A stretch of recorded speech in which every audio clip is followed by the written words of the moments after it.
बिस्मिल्लाहिर्रहमानिर्रहीम अस्सलाम वालेकुम to everyone, welcome back to another video. तो आज हम लोगों ने क्लास 10 का जो चैप्टर नंबर 15 है उसका रिमेनिंग पार्ट था, ये हम लोगों ने पढ़ना था कि किस तरह जो Mendel's law of independent assortment है उसने किस तरह की थी। तो ये बताना था कि जैसे उसने बताया था यहाँ कि जो F1 और F2 जनरेशन का आपस में उसने क्रॉस किया था, किस तरह किया था कि RY ये वाला RY और दूसरा जो RY था ये वाला RY और ये वाला इन्हें आपस में मल्टीप्लाई कर दिया था, जिन्हें कैपिटल पहले लिख लिया था और स्मॉल जैसे अब ये RY ये वाला लिख लिया, ठीक है। उसके बाद उसने क्या किया था, उसके बाद उसने ये वाला जो RY था इसका कैपिटल RY और small RY, capital RY capital Y इसी तरह ये मल्टीप्लाई करता गया और लिखता गया, और ये इसने पनेट स्क्वायर जो है वो बना लिया। इसी तरह पनेट स्क्वायर के बारे में अगर आपसे पूछें तो ये डायग्राम में क्या था कि एक ऐसी डायग्राम है that is use to predicted on outcome of a particular cross. उन्होंने कहा था कि पिटकम एक ऐसी डायग्राम जिसे इस्तेमाल किया गया था क्रॉस ब्रीडिंग यानी एक एक्सपेरिमेंट करने के लिए इस्तेमाल किया गया था। इसका जो बाद में नाम रखा गया था वो RC पनेट था।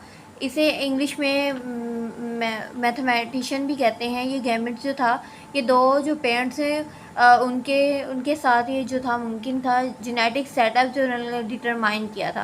उन्होंने कहा था एक चेकर बोर्ड भी था जिसे use to cross all the possible gametes जो हैं एक पेरेंट के लिए with all gametes of the दूसरे पेरेंट की तरफ। इसमें उसने बताया था कि बायोलॉजिस्ट कैसे किस तरह फाइंड करते हैं पॉसिबल जीनोटाइप्स जो हैं ऑफस्प्रिंग के, ठीक है। उसके बाद आर्वर्स ने बताया कि किस तरह 2 ट्रेड्स की सीड शेप बताई क्या होती है। सीड कलर उसने बताया कि जो नॉट टाइड यानी एक दूसरे का टाइड नहीं होता। इसने एक्सप्लेन किया सेग्रीगेशन ऑफ आर कैपिटल और स्मॉल एलिस के जो क्रॉस करने के साथ उसकी सेग्रीगेशन जो हुई जो कैपिटल वाई एलिस और जो स्मॉल एलिस के साथ। सेकंड एक्सपेरिमेंट्स का ये था, उसने कंक्लूड किया कि डिफरेंट जो मुख्तलिफ ट्रेड्स है वो इनहेरिटेंस के वो डिपेंड किसके ऊपर करते हैं, इंडिपेंडेंटली हैं, एक दूसरे के ऊपर निसार नहीं करते।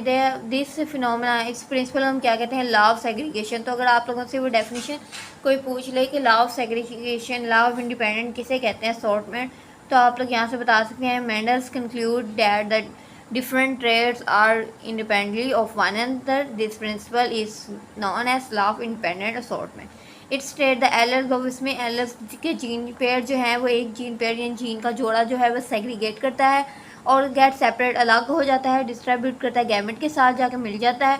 और इंडिपेंडेंट किसके एलेल्स यानी जीन के जितने पेयर हैं वो एक दूसरे पर इंडिपेंडेंट हैं, मीन्स के डिपेंड नहीं करते। उसके बाद ये को डोमिनेंस का है, तो हम ये नेक्स्ट सेक्शन में पढ़ेंगे। अगर आपको मेरी वीडियो अच्छी लगी तो मेरी वीडियो को ज़्यादा से ज़्यादा लाइक करें, शेयर करें, अमान से चैनल को ज़्यादा सब्सक्राइब करें।